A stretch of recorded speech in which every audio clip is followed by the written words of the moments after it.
et 1959. Il est donc décédé aujourd'hui à l'âge de 88 ans. On termine donc avec notre soirée Grand Doc sur l'équipe 21. Ça commence maintenant. On replonge dans le Tour de France 1986 et ce duel entre Greg LeMond et Bernard Hinault. Ce sont les Grands Docs de l'équipe 21 et ça commence maintenant. L'équipe 21, la première chaîne 100% sport, 100% gratuite.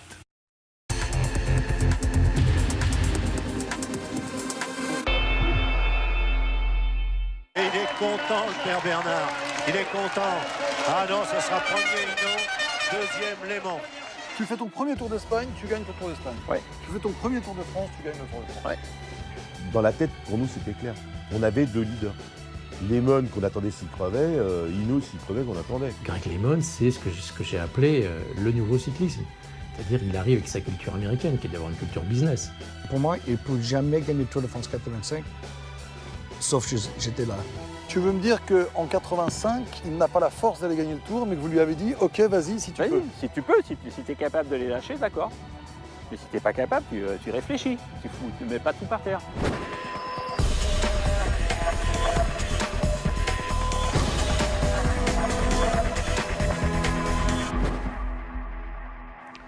C'est l'histoire d'une photo qui a déclenché une véritable frénésie médiatique. Bernard Hinault et Greg LeMond, main dans la main, franchissant la ligne d'arrivée au sommet de l'Alpe d'Huez. Un geste symbolique, objet de toutes les interprétations. Certains évoquent une passation de pouvoir entre le Français et son successeur désigné. D'autres y voient une simple trêve, alors qu'entre les deux hommes, la rivalité est à ce moment-là exacerbée. Bienvenue dans les Grands Docs de l'équipe 21. D'un côté, Bernard Hinault, 5 victoires dans le Tour de France, record absolu qu'il détient avec les mythes Anquetil, Merckx et Indurain.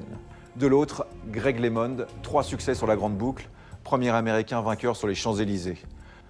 2 grands champions et un affrontement qui fait désormais partie de la légende du Tour. Car pendant 2 ans, les rivaux doivent cohabiter au sein de la même équipe, offrant aux spectateurs un duel épique en 1986. Dans le documentaire que vous allez voir, Patrick Chêne se livre à un travail d'investigation. L'ancien commentateur du Tour part à la rencontre de ces 2 énormes champions et des protagonistes qui ont vécu au plus près de cet événement. Comment la cohabitation s'est-elle vraiment déroulée? Quel a été le rôle du patron de l'équipe, Bernard Tapie? Hinault contre LeMond, parole de Blaireau, l'histoire d'une des plus grandes rivalités du Tour de France. C'est un documentaire de Patrick Chêne. Bon doc à tous. Bientôt le dernier kilomètre pour Bernard Hinault qui est toujours en tête avec Greg LeMond dans sa roue. Ça y est, dernier kilomètre pour LeMond et Hinault. De toute façon, ça ne fait plus aucun doute. Maintenant, Bernard Hinault va reprendre la 2e place au classement général.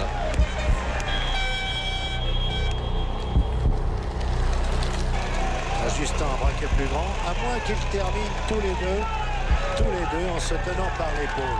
J'y ai pensé tout à l'heure. Je me demande si ça ne va pas se terminer comme ça. Regardez juste sur la ligne, puisque nous surplombons, oui, tous les deux, et il est content, le père Bernard, il est content. Ah non, ce sera premier Hinault, deuxième LeMond. Il y a une longueur qui les sépare.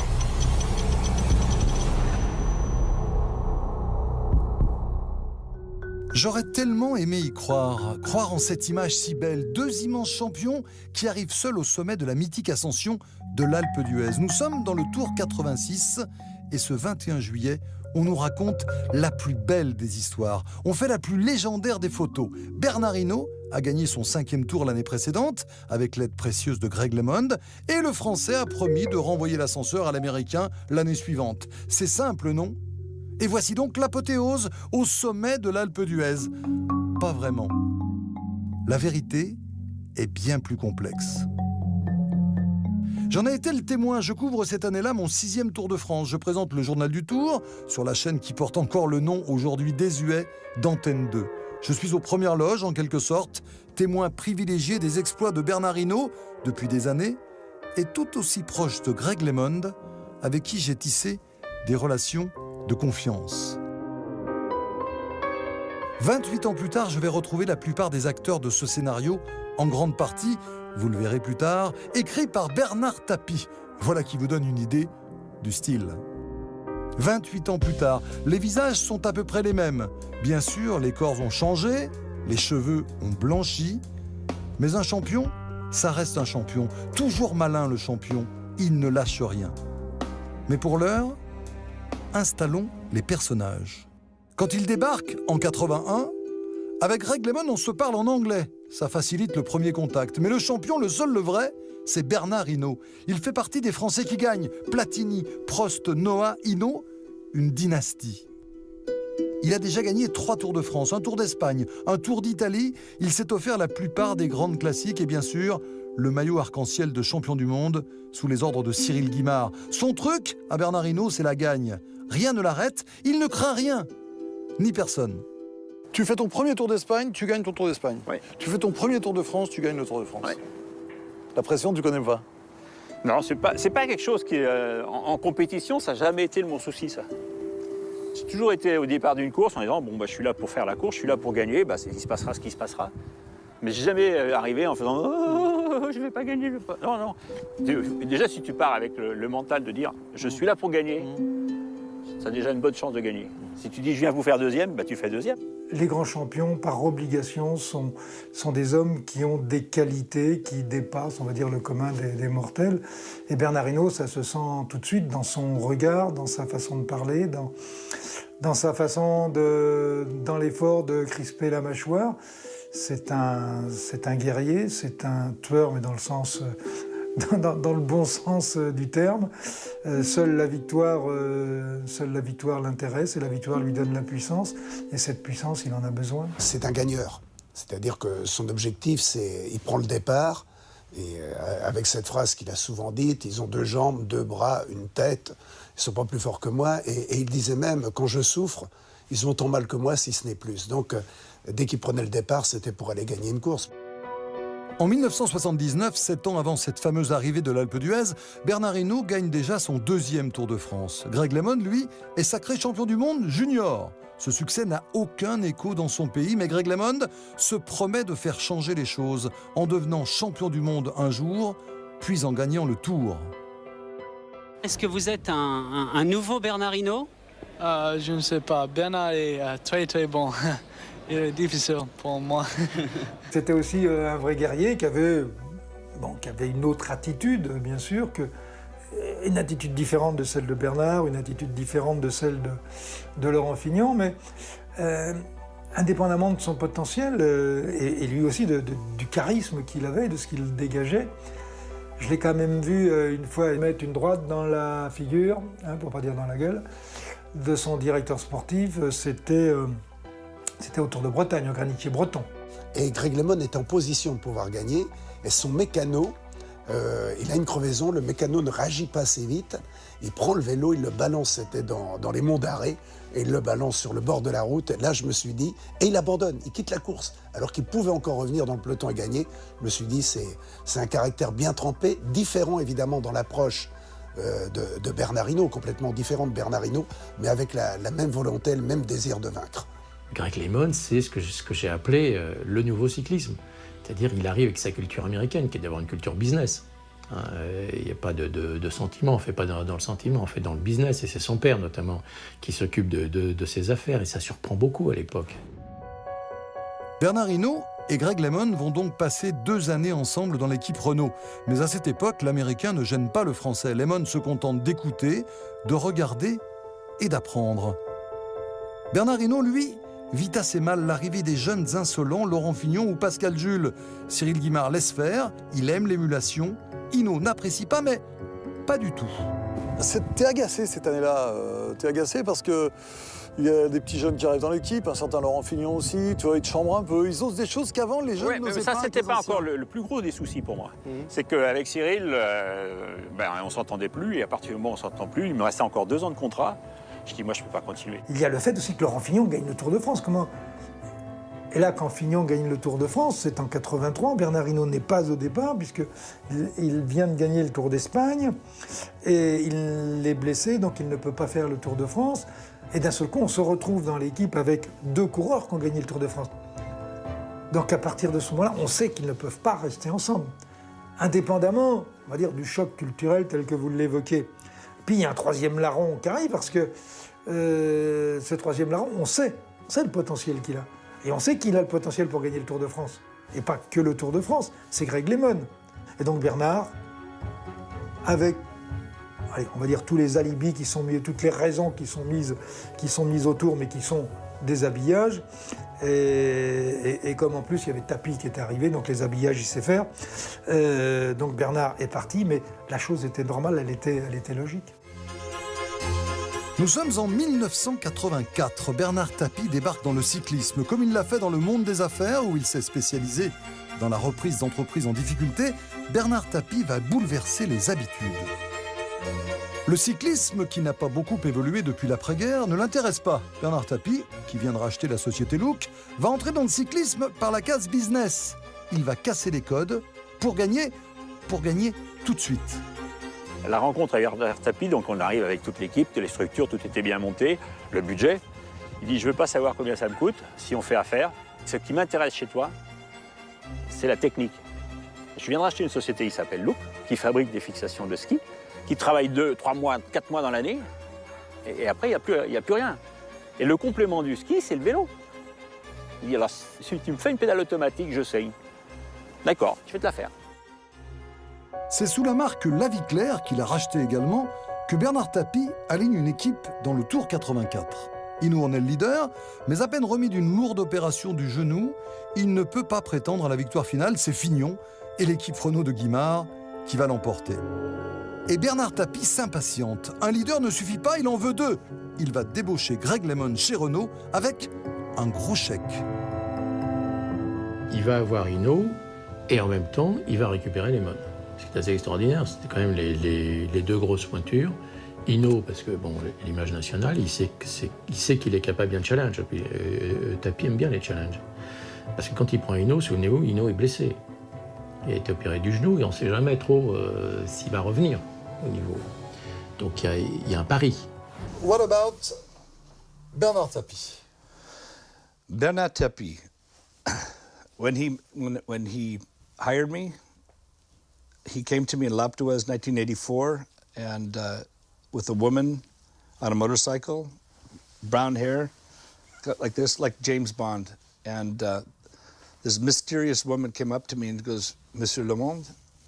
Yes. Monsieur Tapie would like to see you. Me? Yes, come with me. That's what she said. Okay. Puis en même temps, il prend LeMond parce que là, c'est l'industriel qui parle. C'est le marché américain. Greg a une vision de sa carrière internationale. Nous, on a des perspectives d'implantation internationale. Et je suis monté sur le moto, les filles en cuir, loin, et là, j'étais comme ça. Dans les petites routes, on arrivait dans un hôtel, c'était au-dessus de L'Alpe d'Huez, et puis je suivais la femme. On a monté 12 étages, et j'ouvre la porte, il y avait Bernard Tapie, Bernard Hinault, peut-être un autre mec. Et Tapie, la première chose qu'il a dit, il a montré le pédale, Luc, il disait, est-ce que tu veux gagner? Would you like to make more money than you ever imagined? Un coureur de chez Renault, quand il n'est plus dans l'équipe Renault, il n'est plus dans l'équipe Renault, il n'est plus rien. Alors on les voit de temps en temps faire des commentaires, vous savez, à l'arrivée du Tour, ils ont 15 kilos de trop et ils racontent leur guerre. Mais s'il a une vision un peu différente de sa carrière future, et c'est son cas, il a envie dès maintenant d'entrer dans une structure qui assurera sa reconversion dans l'avenir. Je crois qu'il a commencé pour dire que, tu sais, tu es en concurrence avec Laurent Fignon. Tu vas être en concurrence avec Fignon l'année prochaine. Hinault est un peu âgé, il va faire encore un tour pour gagner, son 5e tour, mais nous, on va mettre l'équipe derrière toi. Il va faire la retraite, il veut gagner son 5e tour. La chose que je me rappelle, c'était $1 par pédale, Luc, plus $1 million. Et j'ai gagné peut-être $100 000 avec Guimard. Et je suis rentré à l'hôtel et j'ai commencé à réfléchir la somme de l'argent. Il n'y a pas de règle morale, il n'y a pas de règle économique pour Bernard Tapie. Bernard Tapie veut la meilleure équipe, il va essayer d'acheter tous les joueurs, tous les coureurs qui peuvent lui apporter ce que lui recherche. Bon, je ne veux pas quitter, mais si tu me donnais peut-être 60 000 de plus, 160, je reste. Et Guimard disait, non, non, tu ne gagneras jamais le Tour sans moi. Et là, j'ai dit, quand quelqu'un me disait ça, j'ai dit, bon, d'accord, je me quitte. C'est amusant parce que l'année passée, en 2013, je cherche les maillots et j'ai trouvé le contrat avec Luc. $1 par pédale, mais il n'a jamais payé. Bernard Tapie n'a jamais payé Greg LeMond, il n'a pas payé Bernard Hinault non plus. Les royalties, promises aux deux champions sur la vente des pédales Look, ne seront jamais versées. Les promesses de Tapie, c'est bien connu, n'engagent que ceux qui les reçoivent. La cohabitation entre les deux champions peut commencer. Dans le Tour 85, les rôles sont bien définis. Hinault, c'est le leader. Greg LeMond, c'est un équipier, de luxe certes, mais c'est un équipier. L'enjeu est clairement défini. Bernard Hinault doit entrer dans l'histoire en gagnant son 5e Tour de France, comme Anquetil et Merckx. Et il se passe sans heurts jusqu'à la 14e étape. Moi, je me souviens d'une image, avant de parler du résultat, c'est un certain Bernard Hinault, Courforiel à Saint-Étienne, avec une belle image signée Bernard Berlier, du sang qui coule, tu casses le nez à l'arrivée de Saint-Étienne. Oui, j'avais fait le travail pour Greg, pour qu'il se rapproche de la 2e place. Et dans le sprint, je me suis fait un peu balancer, quoi. Et sur le moment, bon, je dis, c'est pas grave, hein, j'ai fait ça, je dis, oh, la tête, elle est pas cassée. Ça pissait le sang un peu, c'est sûr. Mais c'était pas plus important. Mais c'est le lendemain, et les 2 jours qui ont suivi, parce qu'il faut éliminer toutes les tumeurs que tu as, donc tout ce sang qui est mort, on appelle ça du sang mort, et qui l'élimine, c'est le foie. Donc c'est une surcharge de travail, et il a fallu que ça passe, et bon... Dans l'Uzardiden, tu avais été un peu en difficulté, et si je me souviens bien, il y avait un certain Greg LeMond qui avait dit « Si j'avais attaqué là, si on m'avait autorisé à attaquer, je gagnais le Tour. » On l'a autorisé. Il ne faut pas qu'il oublie ça. Il a demandé, il a dit « D'accord, une seule condition, c'est que tu lâches tout le monde. » Et il n'a pas pu les lâcher. Et qui a été lâché après, c'est lui. Donc il mettait en péril et le maillot jaune que j'avais, et l'équipe, parce qu'il n'y a pas que moi dans une équipe, c'est tout le monde. Quand tu es leader, tu finis le travail des autres. Il ne faut pas oublier ça. Tu veux me dire qu'en 85, il n'a pas la force d'aller gagner le Tour, mais que vous lui avez dit « Ok, vas-y, si tu peux. » Si tu peux, si tu es capable de les lâcher, d'accord. Mais si tu n'es pas capable, tu réfléchis. Tu ne mets pas tout par terre. 85, je peux dire que j'étais là pour aider Bernard Hinault. Et j'ai fait mon travail comme coéquipier. Pour moi, il ne peut jamais gagner le Tour de France 85, sauf que j'étais là. Parce que déjà, je suivais Steven Roche. Derrière eux, Hinault a perdu du terrain. Roche donne tout ce qu'il peut. LeMond est dans sa roue, il ne peut pas passer. Ce sont les ordres. Il faut les appliquer. Greg était un petit peu déçu parce qu'il savait qu'il pouvait rouler, mais avec Hinault derrière, il était embêté. Tant pis pour Greg LeMond aussi. Il aurait peut-être d'autres ambitions. Comme Gemignani ici, on lui pose la question. Le lendemain, l'Aubisque, c'est moi qui poussais Hinault pour garder son place. Il a perdu 1 minute 20. Si je n'étais pas là pour pousser, je crois qu'il perd 3, 4, 5 minutes. Toi, tu viens de me dire, donc, Greg LeMond, s'il avait pu, il aurait gagné le Tour, parce qu'à l'Uzardiden, s'il veut attaquer, il attaque, mais tout seul. Ok, c'est d'accord. Après, tu prouves que tu es le plus fort. Est-ce qu'à la fin de ce Tour de France, vous faites vraiment un pacte?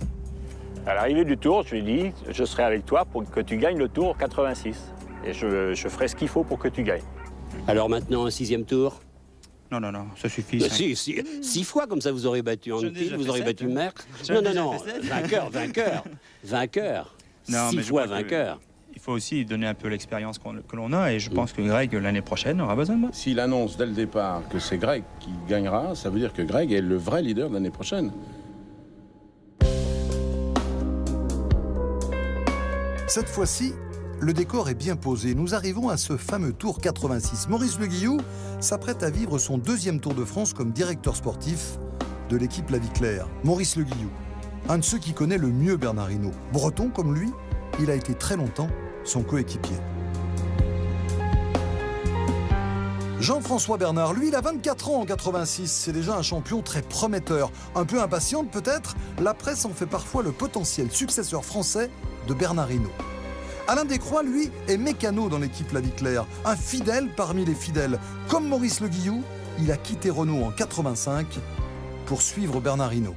Le leader dans votre équipe, c'est Greg. C'est Greg LeMond, oui. Vous êtes numéro 2. Je suis l'adjoint. L'adjoint, le directeur de course, capitaine de course. Tout le monde y croit. Quand il dit ça, Bernard, jusqu'à la veille du départ du Tour, 86, tout le monde croit que ça va se passer comme ça.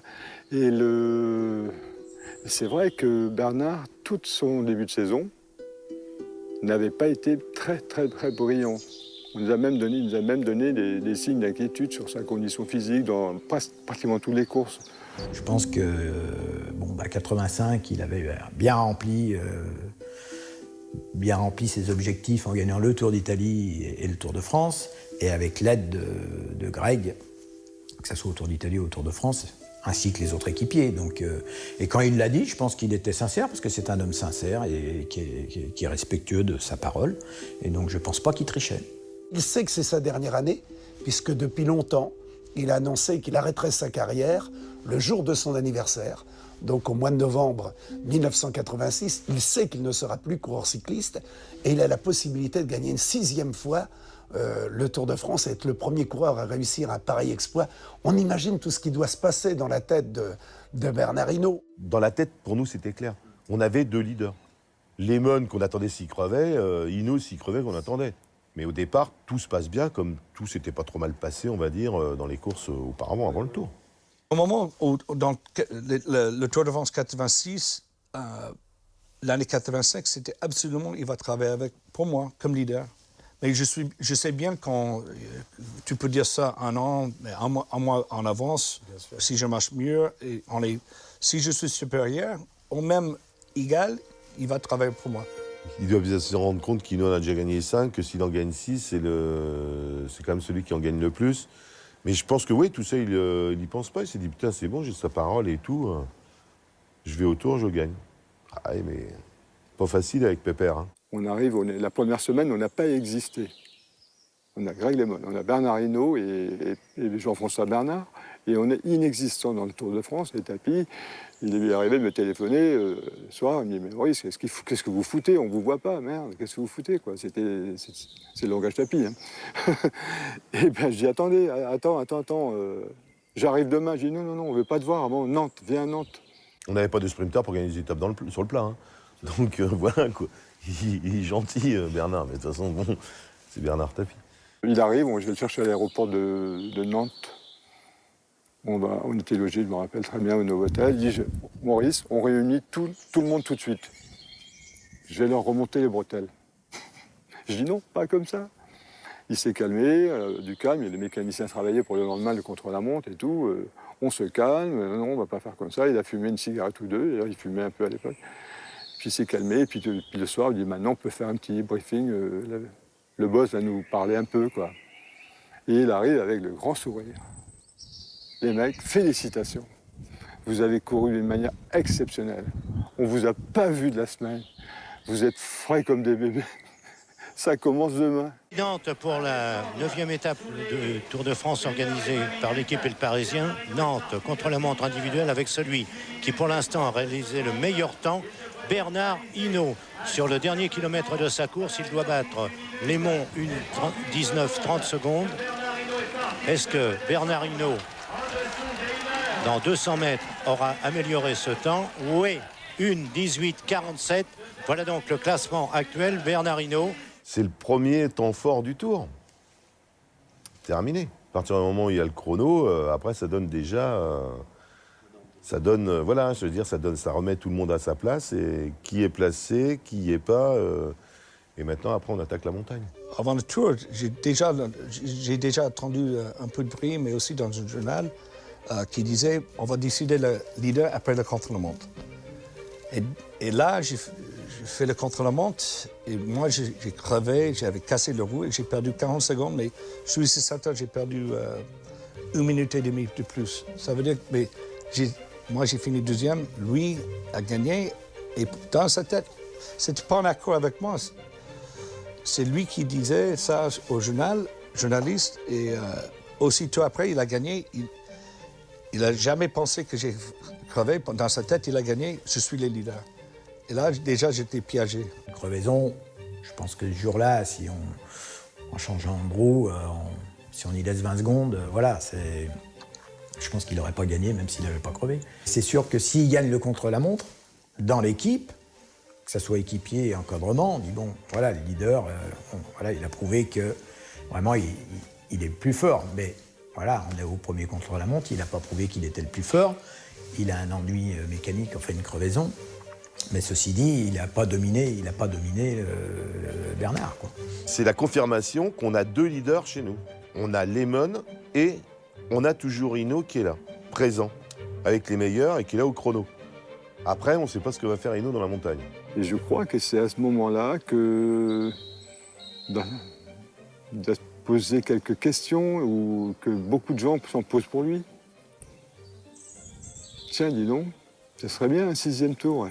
La conversation, c'était surtout de se dire « Ah, Bernard Hinault, il va gagner un 6e Tour de France. C'est un tel champion qui va être le premier de l'histoire à gagner 6 fois le Tour. » Tout le monde pensait que la phrase donnée l'année précédente était loin de ses pensées, se disant qu'il voulait être entré dans l'histoire en étant le premier coureur à gagner 6 fois le Tour de France. Dès le début du Tour de France, tu montres que ça va attaquer dans tous les coins comme tu le sais le faire, et notamment dans les Pyrénées. Et tu attaques tellement bien que tu as 5 minutes d'avance sur Greg LeMond, à qui tu as dit qu'il allait gagner le Tour. Bernard Hinault qui se trouve en tête en compagnie de son coéquipier Jean-François Bernard, qui est l'une des révélations de cette saison, alors que nous avons ici en 2e position, vous apercevez l'Espagnol Pedro Delgado, l'une des révélations de ces dernières années au Tour de France. Ces 3 hommes se sont échappés peu après Aramitz à la faveur d'une accélération de Jean-François Bernard. L'idée, c'était d'obliger les autres à travailler. Les Phil Anderson, Roche, Delgado, Millard, il y avait encore d'autres. Le but, c'était ça. Et moi, quand je pars, je pense que tout le monde va se mettre à rouler, quoi. Et là, moi, je suis devant et il me dit accélère. Donc, j'accélère et tout, il se retourne, il y a un trou. Et là, il me dit vas-y, roule à fond. Et on fait le sprint. On roule à fond, on fait le sprint, on finit le sprint. Là, on voit revenir Delgado, Brokink. Je crois qu'on est que tous les 4, non? Je ne sais plus s'il y en a un autre encore. Enfin, on se retrouve là et regarde, et le peloton, ça bouge pas et tout. Il me dit roule à fond. Donc je roule à fond. Je ne vais pas me poser de questions. Moi, je ne vais pas me poser la question de savoir si je dois attendre Lemon ou pas. Hinault me demande de rouler à fond.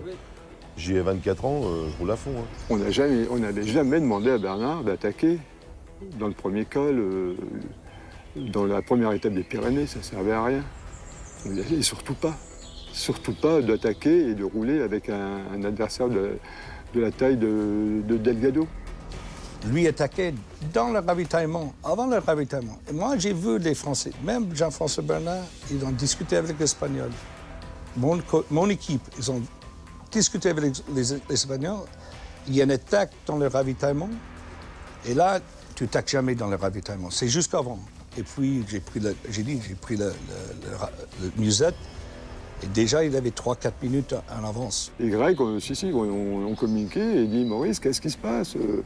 Je ne comprends pas, Bernard, pourquoi lui, il fait ça Pourquoi ?» Ce que je me dis déjà, c'est qu'il est en train d'enflammer le Tour avec le public, parce que c'était extraordinaire. Parce que bon, Bernard Hinault, français, plutôt en fin de carrière, parce qu'il a quand même annoncé que 32 ans, c'est sa dernière année, et puis là, il part seul, avec Delgado, dans une aventure, première étape pyrénéenne, et puis il fait un écart extraordinaire. On a tous la chair de poule, quoi. Moi, je suis derrière en voiture, c'est la chair de poule, quoi, de voir ce champion réaliser, d'attaquer comme ça. C'était l'agressivité sur le vélo, le masque du champion que l'on connaît. C'est extraordinaire, quoi. Je crois qu'à un moment, ils avaient 7-8 minutes d'avance sur le... Et à ce moment-là, Greg est ressorti derrière. Greg Lemon, c'est dangereux ce qu'il fait, mais... on va le chercher. Oui, il est normal que ces deux hommes s'en aillent ensemble sur la fin. Mais c'est un jeu dangereux que pratique là Greg Lemon, parce que du même coup, il peut provoquer un regroupement sur Bernard Hinault et Delgado. Mais ne l'oublions pas que l'un et l'autre veulent gagner le Tour de France. On montait la Mairie Blanche. Et là, il y a des télévisions, lui, maillot jaune, moi, derrière, qu'est-ce que je fais je vais être tué par le public. Et à la fin, Hinault était tellement fâché, on était pratiquement dans un bagarre mano-mano, comme ça. Et là, cette soirée-là, à ce moment-là, on n'a pratiquement pas discuté. C'est la preuve qu'il voulait gagner le Tour, alors si. Absolument, absolument. Et à l'arrivée, il a demandé, à juste titre, des explications. Et nous, enfin moi en particulier, et Paul Cauchy, nous n'étions pas très heureux que Bernard, en plus, bon, il prend le maillot, ok, mais en plus il laisse la victoire d'étape à Delgado qui n'avait jamais participé à l'échappée. Hinault Delgado, pas de fleurs, c'est Delgado qui l'emporte, deuxième Hinault à 10 mètres. Quand tu prends 5 minutes d'avance dans les Pyrénées, alors que vous avez le fameux accord et que tu dis que Greg LeMond va gagner ce Tour de France, tu comprends que Greg ne comprenne rien à ce qui se passe? C'est normal. Mais moi, dans ma conscience professionnelle, à partir du moment où je lui ai donné ma parole, c'était fait, quoi. Il n'y avait pas de quiproquo là-dessus, quoi. Mais il a quand même 5 minutes dans la vue. T'as attaqué, t'as pris 5 minutes. Lui, 5 minutes, c'est quoi dans un Tour de France? Si vraiment tu veux ne pas faire la course, tu le laisses revenir, hein. Bah, le soir, c'est de la soupe à la grimace, bien entendu, parce que Hinault a 5 minutes d'avance, que LeMond se dit, voilà quoi, là j'ai tout faux. Et maintenant c'est lui qui est devant, et on est en France, c'est Hinault. Ça va être compliqué, quoi. Ce jour-là, il ne s'est pas comporté comme quelqu'un qui veut favoriser son équipier et gagner le Tour. Ce qui a créé, cette étape-là a créé la scission dans l'équipe totale, déjà. Le Tour est fini. Il a 5 minutes d'avance sur LeMond. Il fait la faute qu'il ne faut pas faire. On la connaît par cœur, la réunion du lendemain matin. On est réunis et la seule chose qu'on dit, surtout, Bernard, tu attaques pas. C'est la première chose. Tu restes dans le peloton, de toute façon, faut suivre. T'as juste à suivre. Et d'un seul coup, bam, il s'en va. Sur le coup, on s'est dit, c'est pour rigoler, enfin bon, voilà quoi, il fait ça, on lui a dit de pas le faire. Non, mais c'est que là, c'est 30 secondes, 1 minute, 2 minutes, et terminé, quoi. Donc là, il est parti pour assommer le Tour. Moi, je suis derrière, il dit, oh, tape courte peut-être, mais 3 cols quand même. Et je lui dis, maintenant, il y a eu 7 ou 8 coureurs derrière toi qui s'étaient regroupés. Il est poursuivi par un groupe de 5 hommes, mais 2 de ses coéquipiers parmi eux. Zimmermann, le Suisse, Midard, Herrera, et les 2 équipiers en question, Lemon et Amstem. Il dit, je vais le mettre à un quart d'heure. Oh. C'est possible qu'il l'ait dit à Maurice, ouais. En disant du genre, bon, il va voir qui je suis. Encore. Ce genre. Mais le problème, c'est que ça n'a pas marché, quoi. Je vois le moment où Hinault est rattrapé par LeMond et au pied à Luchon, juste avant l'attaque de Super Bannière. Et Super Bannière, c'est le bagne là-haut. Parce que tu vois le haut, mais t'es pas arrivé. Et là, lui, il a vu, je pense que c'était certainement une de ses journées les plus dures dans le Tour mentalement, parce que bon, là, tout s'écroule. Zimmermann part seul. Et Hinault éprouve quelques difficultés à suivre. Voilà les moments d'angoisse qui vont commencer pour ses supporters. Il n'a pas pu prendre les roues. Et tout le monde se dit, à l'arrivée, il va prendre un quart d'heure. Il va prendre 10 minutes, lui, dans la vue. Je me demande s'il a été assez prudent tout à l'heure. Ça ne pardonne pas, le coup de fringale. Que ce soit un champion hors du commun, comme Bernard Hinault, là, on est tous sur un pied d'égalité. Moi, j'ai pris un petit coup de fringale, même un bon coup de fringale dans la vallée de Luchon. Ils sont passés. Et dans la montée de Super Bannière, ils ont récupéré du temps.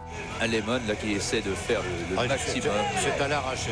C'est à l'arraché. Il faut savoir que Bernard Hinault est à 3 minutes ou 4 minutes derrière. Et là, pour lui, c'est la conquête du maillot jaune qui compte avant tout, hein. Il attaque, il va gagner l'étape. Et Bernard limite la casse et finit par sauver son maillot jaune encore de 1 minute ou à peine 1 minute 30. Quoi.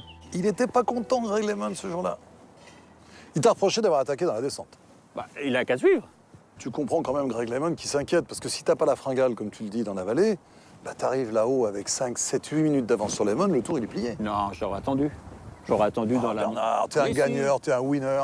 T'as gagné 5 Tours de France, tu peux en gagner un 6e. Mais est-ce que je serais plus heureux? Non, mais je dis pas ça. Mais c'est ça, justement. Mais au fond de toi, t'es un vrai champion, t'es un gagneur. Tu lui as quand même pas signé un papier, un contrat, comme quoi il gagnerait le Tour 86. Non, mais dans la montée de Super Bannière, je pouvais très bien, ou dans la vallée de Luchon, je pouvais très bien lever le pied et l'attendre. Il n'a surtout pas d'explication à donner, puisque la tactique de course, jamais on avait demandé à Bernard ou à qui que ce soit d'attaquer, surtout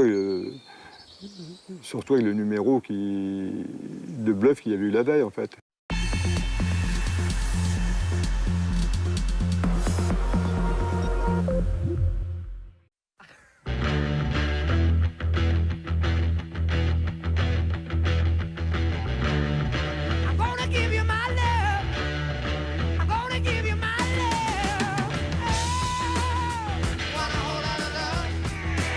Dior Homme, le parfum, par Christian Dior. On s'est rencontrés il y a 6 mois. Entre nous, depuis le début, c'est tout simple. Une confiance immédiate. On a appris à se connaître. J'ai été conquise. Les petites attentions. Je suis très sensible à ça. On est vraiment connectés. J'aime ma banque. Fortunéo. Florent Manodou, quel est le secret de votre performance? La préparation. Pour une préparation optimale, découvrez le nouveau déodorant Williams Invisible. Efficacité 48 heures non-stop. Sans alcool et anti-trace. Une innovation Williams, expert de la peau des hommes. Williams, la préparation, c'est le résultat.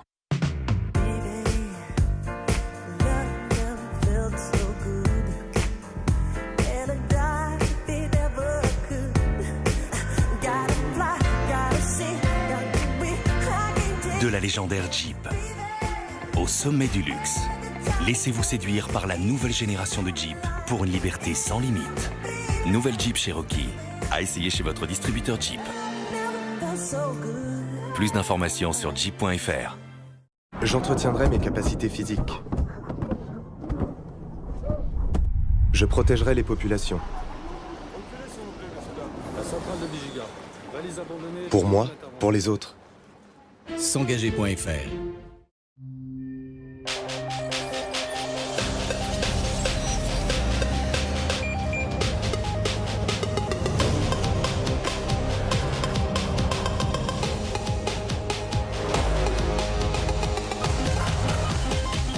Nouveau Nissan Juke, un caractère à toute épreuve. Nissan Innovations that Excites. Affichez votre caractère en personnalisant votre nouveau Nissan Juke. Contact suivant. Le suivant, c'est Guylaine. Non, attends, là tu as passé le docteur Berger. Ah non, lui je le mets pas. Ah pourquoi? Ne faisons pas perdre son temps au jeune homme. Ah non mais y a pas de problème madame, j'ai tout mon temps pour vous. N'oubliez pas de mettre aussi votre numéro. Même avec notre nouveau forfait à 3,99 € par mois, nous serons toujours là pour vous rendre service. La Poste Mobile, la confiance dans votre mobile. Good Game Empire. Gouvernez votre royaume et érigez un puissant château. Protégez votre peuple et préparez-vous à la guerre. Formez des alliances et partez au combat.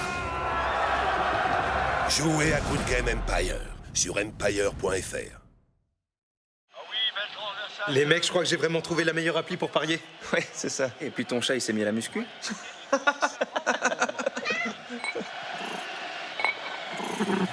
Parions web, sans doute la meilleure façon de parier. FDJ. Parfois, certaines choses peuvent venir gâcher vos moments de complicité, comme les problèmes d'érection, ou les troubles urinaires liés à votre prostate, comme les envies pressantes et fréquentes. Quels qu'ils soient, ignorer ces problèmes n'est pas la solution. Libérez-vous. Parlez-en à votre médecin. Monsieur Robin, c'était bien un problème électronique. Oh non, mais je vais en avoir pour 150 € là. Oh là, attends. 200? Oh là, mais vous en êtes très très loin, monsieur Robin. 29 €. C'est juste un défaut de calculateur. N'empêche, vous n'avez pas deviné. Dans tous les centres Speedy, nous nous engageons à ne remplacer que ce qui est nécessaire. Va donc chez Speedy. Speedy. Pour vos vacances, le pack vidange plus recharge clim à partir de 99 €.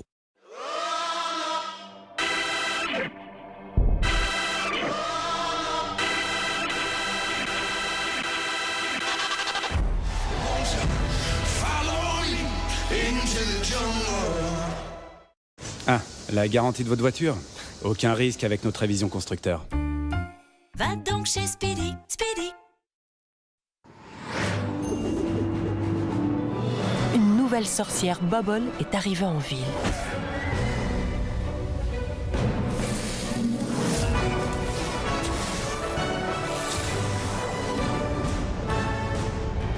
Nouvelle sorcière, nouveau tour.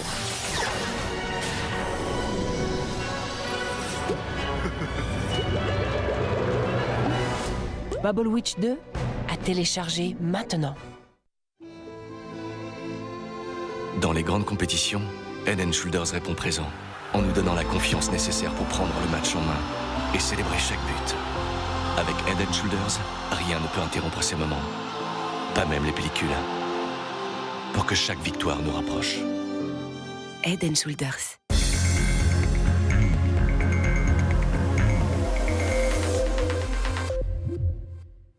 Parlons d'une étape qui compte donc, c'est l'étape qui arrive à Gap et qui repart de Gap le lendemain matin. Qu'est-ce qui se passe à cette époque? L'ambiance est terrible dans l'équipe. Ah oui, c'était terrible, mais c'était le même, cette étape à Gap, c'était le même type d'étape à Pau. Dans l'échappée, c'était Hinault, Jean-François Bernard, il y avait Nicky Rutiman, il y avait 4-5. J'avais pas d'équipier qui roule avec moi, j'étais tout seul. Encore, je suis piégé, et j'ai dit, putain, encore, je suis comme ça. Et à un moment, j'ai dit, ça a arrêté. J'ai approché Robert Miller avec Panasonic. J'ai dit, Robert, je suis buzzé. Est-ce que tu peux avoir ton équipe qui roule? Et si on est ensemble, dans la montagne, je te laisse gagner. Comment dire, je fais pas de course. Il a dit, d'accord. Mais là, cette jour-là, quand on a rattrapé l'échappée, Nicky Rutiman, il disait, je suis désolé. J'étais obligé à rouler parce que Hinault disait, si tu ne roules pas, tu rentres chez toi. C'est moi le boss. Et là, quand je suis arrêté, quand je suis fini l'étape, on a monté à l'hôtel et j'ai dit à Hinault, tapis, j'ai dit, je rentre. Vraiment, je quitte le Tour cette jour-là. Dans ma tête, j'ai dit, c'est fini. Le Tour de France va être perdu pour nous, c'est ce qui va arriver. Je ne sais pas si je peux continuer cette course, je pense que ce soir nous devons tout mettre sur la table. Et Tapi disait, il a assuré, t'inquiète pas, Hinault est pour toi, il va rouler pour toi. J'ai un gros faible pour Bernard Hinault, parce que je l'aime, parce qu'il est français, parce que ça me ferait plaisir qu'il gagne un 6e Tour de France, alors que Greg a encore le temps. Mais on a accepté l'idée. L'année dernière, Greg s'est sacrifié pour Bernard. Cette année, on a promis à Greg qui serait co-leader et qui ferait son tour pour le gagner.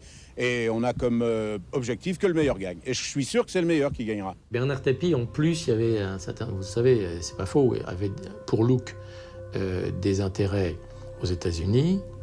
Et donc, c'était pas inintéressant que, pour la première fois, un Américain gagne le Tour de France en faisant la promotion des produits Look. C'est aussi Bernard Tapie qui a vraiment manipulé. Je ne sais pas qu'est-ce qu'il a dit à Hinault, mais j'imagine, il disait, tu as gagné 6 tours, tu t'en fous de l'Américain, tu vas gagner 6 tours, tu vas entrer dans le record de tour. Même moi, j'ai dit, d'accord, je comprends. Je suis un Américain,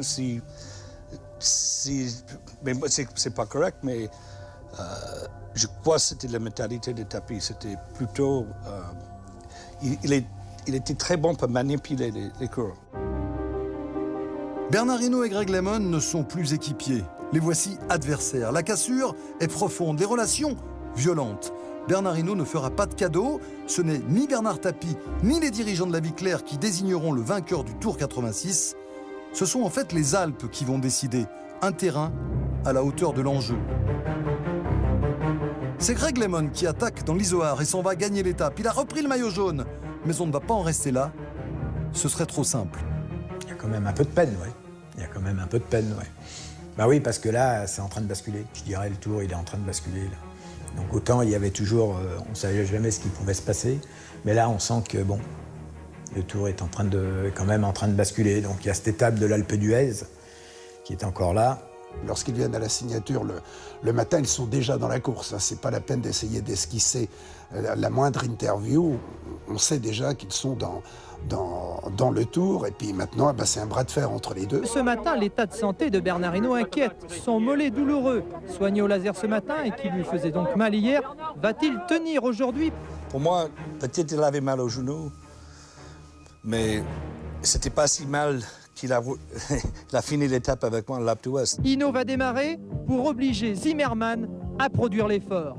Lemon connaît Bernard Hinault, il le laisse faire, il n'a qu'à surveiller Zimmermann et Hinault va redescendre seul vers Saint-Jean-de-Maurienne. Il a encore titillé un petit peu là, donc il est parti et après Greg est revenu. Lorsque Bernard Hinault va arriver au ravitaillement, on prend soin de savoir ce qui se passe derrière. Eh bien, Lemon, Bauer et Ruiz Cabestany vont rejoindre Bernard Hinault. Et quand tu retrouves Hinault, qui est parti donc soi-disant en éclaireur pour que tu contrôles Zimmermann, quand tu le retrouves, tu lui dis quelque chose? Elle était surprise. Je ne savais pas. Il savait pas. Moi, je suis arrivé très très vite. J'étais vraiment en bonne condition. Zimmermann, on ne l'a pas lâché dans la montagne. Le Galibier, il l'a monté avec nous. Hein. Donc, on l'a attaqué dans la descente. Donc, ça, pour certains, ça paraît bizarre, mais nous, dès qu'il y avait une faille quelque part, on en profitait. 2 hommes en tête, les deux mêmes que tout à l'heure. Faut-il vous rappeler leur nom? Bernard Hinault, à gauche, Greg Lemon, à droite. Il compte 4 minutes 30 sur Zimmermann. Grand exploit des deux. C'est là ils creusent, c'est là qu'ils mettent le chaos à Zimmermann. 5 minutes. J'ai commencé à rouler et je vois que je commence à lâcher Hinault. Hinault, il disait, il faut attendre, il faut moins vite, j'ai mal au genou, il faut que tu reposes derrière. Quand Zimmermann il revient, tu peux attaquer. Et j'étais toujours... j'ai dit OK. Est-ce qu'il a eu la tentation, Greg Lemon, de te lâcher dans l'Alpe d'Huez pour finir seul, pour vraiment montrer qu'il était le patron du Tour?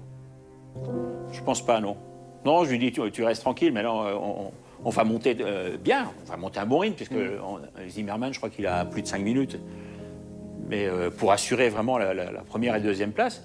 Et après, bon, quand on arrive en haut, je dis, je gagne. Hein. C'est Tapi qui approchait et disait, tu sais, Greg, c'est fini le course et tu as gagné le Tour, laissez Hinault gagner, laissez-lui monter le Tour, l'Alpe d'Huez, comme une chose historique, mais aussi pour l'honneur de Bernard Hinault. Greg, donc, en étant dans la deuxième position derrière Hinault, il a déjà l'hostilité du public, toute la montée, des centaines de milliers de personnes, suceurs de roues et tout, et Bernard, ouais, lâche-le, enfin bref.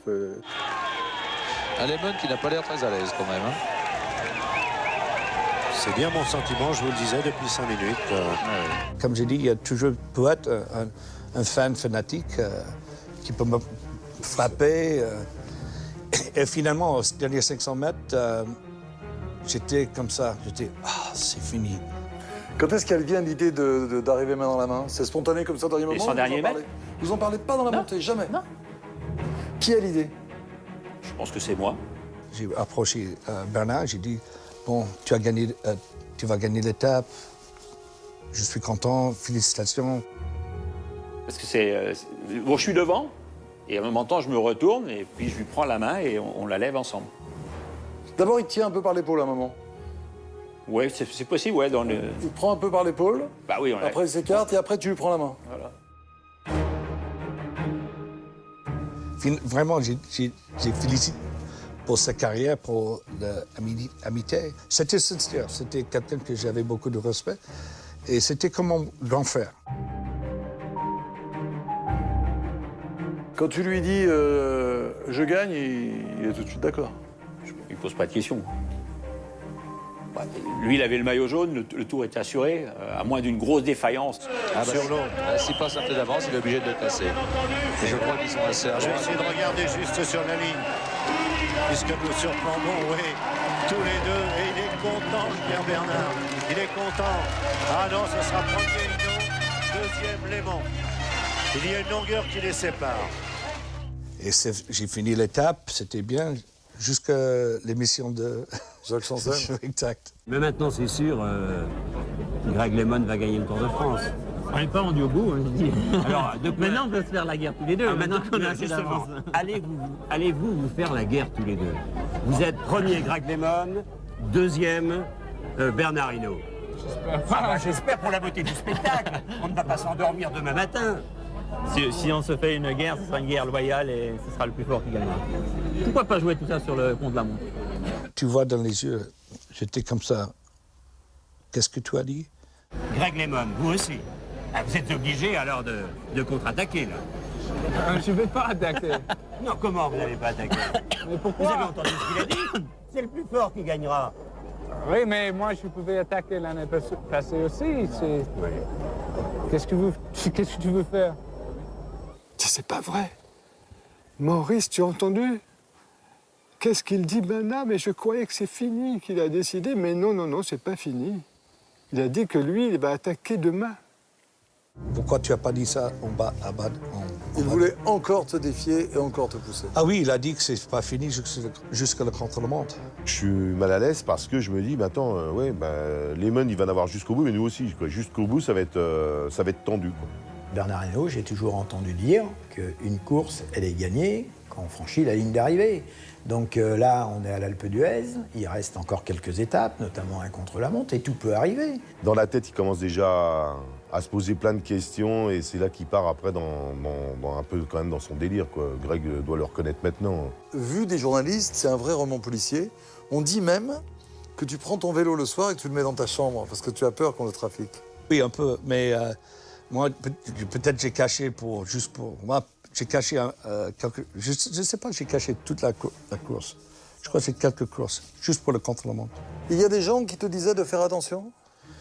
Oui, à la veille de le contre-la-montre à Saint-Étienne, j'étais avec ma femme, ma mère, père, à l'hôtel Sofitel, et Jacques Audet, c'était le père de, comment on dit ça, le père de Tour de France. Il était très gentil, mais il disait, Greg, je suis vraiment content que tu peux peut-être gagner le Tour. Ça va être une grande chose pour le vélo, pour le cyclisme mondial. Mais il a dit, attention, il y a des gens qui ne voulaient pas que tu gagnes. Ils voulaient que Hinault gagne. Mais il a dit, attention à tes bidons, attention que tu manges, attention à ton vélo, attention à tout. Il peut à juste titre croire au complot. Il y avait encore une forme, quelque part, d'anti-américanisme qui existe, qui est latent.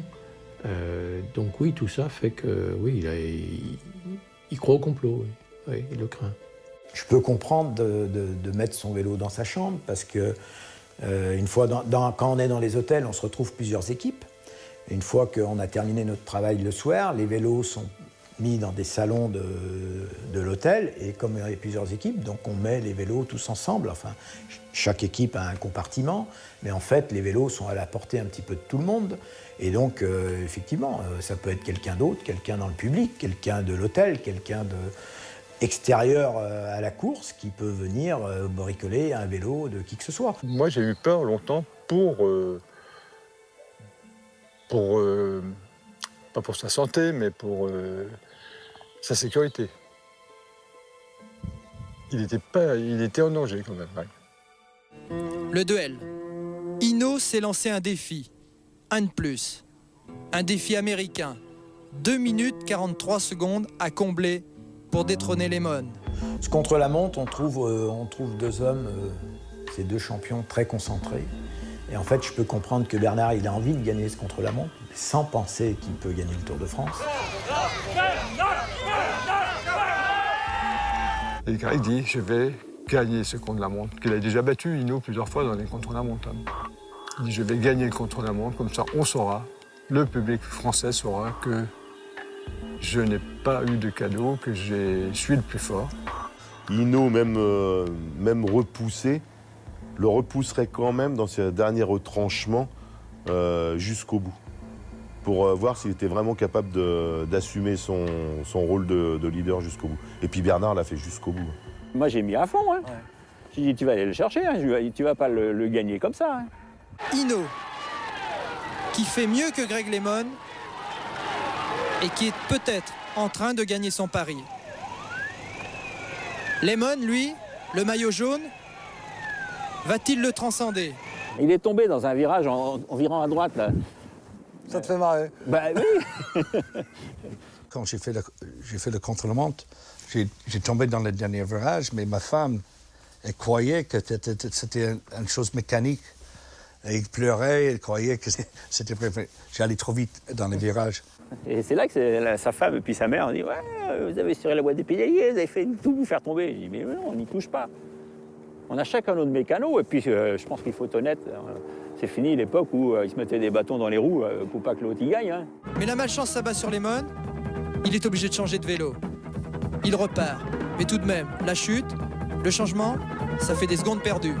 Eh bien, Hinault qui bat Zimmermann sur la ligne d'arrivée. Le verdict, c'est 25 secondes de repris à Lehmann. Autrement dit, Lehmann est toujours en jaune. Je pense que le tour, ce soir est fini. Tu as donné un cadeau à moi? Non, j'ai pas fait de cadeau. Il n'est pas question. Non, c'est ce que j'ai dit tout à l'heure. La première chose que tu m'as demandé, c'était de savoir si je t'avais fait cadeau de la victoire. Non. Je t'ai dit au début de ce tour, tu iras chercher une victoire, mais c'est à la force de tes mollets. Et aujourd'hui, tu as été la chercher à la force de tes mollets. La guerre est finie. Cette fois-ci, c'est sûr. Mais sans doute un peu paranoïaque après tant d'épisodes troubles et douloureux, Greg LeMond va souffrir jusqu'aux Champs-Élysées, là où il sera finalement sacré premier Américain à gagner le Tour de France. Hinault est deuxième, l'équipe Laviclaire remporte le classement par équipe, Tapi a tout gagné.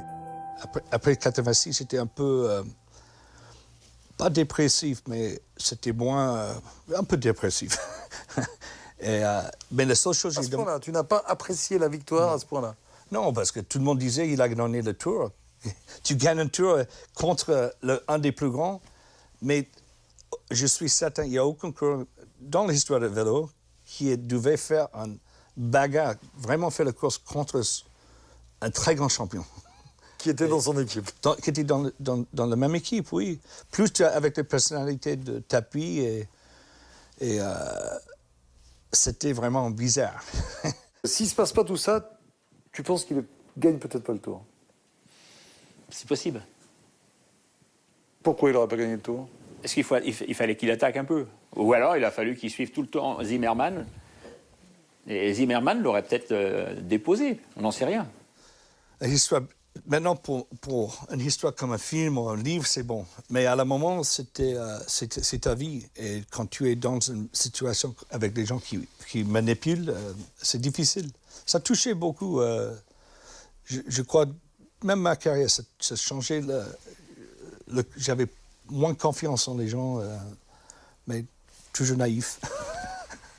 Tu as une preuve, tu m'as dit, j'ai la preuve que j'ai été loyal. C'est que si j'avais voulu le battre en 86, quand j'ai 5 minutes d'avance, il suffit que je me mette dans sa roue et jamais il me reprend 5 minutes. Raconte-moi ça. Ben oui. C'est assez simple. Si le lendemain, au lieu d'aller de repartir dans la descente et d'aller faire ce raid en montant le col de l'Aubisque, l'Aspin et après le Peyresourde, si je reste tranquille, je ne vois pas comment il aurait pu me lâcher. En sachant que dans l'arrivée à Super-Bagnères, je lui reprends quand même 1 minute en 5 km, donc j'étais pas si naze que ça. Aujourd'hui, si tu croises Bernard Hinault, est-ce que vous parlez de ça? Non, mais j'écoute. J'étais avec lui à l'Aptoise. J'ai dit, il disait la même chose qu'il a dit à toi, il a fait ça comme ça, mais je crois vraiment, c'est vrai, il a peut-être fait comme ça, mais il savait bien qu'il me mette dans une situation impossible. Je gagne. Il n'y a aucune chose. Lui, il n'avait rien à perdre, j'avais tout à perdre.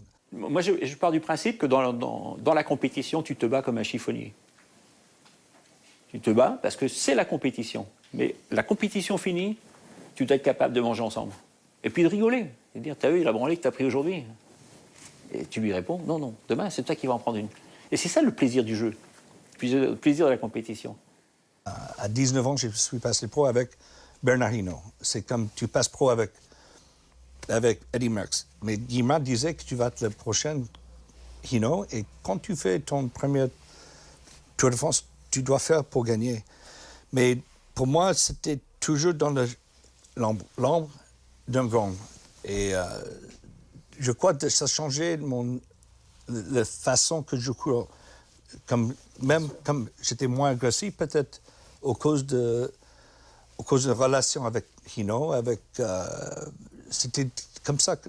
Il fallait tuer le père. Oui, exactement. Je devais tuer le père. Est-ce en gagnant un tour où c'est toi qui attaques tout le temps, est-ce qu'il a gagné ton respect quand même? Mais tu dois toujours respecter tes adversaires et tes équipiers, parce que là, c'était un équipier, un leader dans l'équipe, et ça avait été dès le départ, quand on l'a engagé, on savait pourquoi. C'était pour être un co-leader. Donc le but, c'était que l'équipe gagne, quel que soit le coureur, mais pourvu que l'équipe gagne. Et je pense qu'on a réussi. Je suis un type comme ça, je suis souvent très fidèle. Et quand je dis je vais faire ça, je vais faire ça. Et ça, c'est la chose qui est naïve parce que je crois que les gens travaillent comme ça. Maintenant, je sais que c'est pas comme ça la vie. Mais il faut associer avec des gens qui disent ça, tu peux compter sur les mots. Les mots. Les mots, oui. La parole. La parole, oui. Finalement, les personnages de ce film ne nous ont pas vraiment surpris. Hinault, fidèle à lui-même, le champion dans toute sa dimension, jamais, quoi qu'il en dise, il n'a rien lâché. Bernard Tapie aux commandes, avec ce cynisme et cette malice qui le caractérise. Et puis Greg LeMond. Il y a peut-être laissé une part de son enfance. Greg le naïf laisse place finalement à LeMond le guerrier. Et la boucle est bouclée.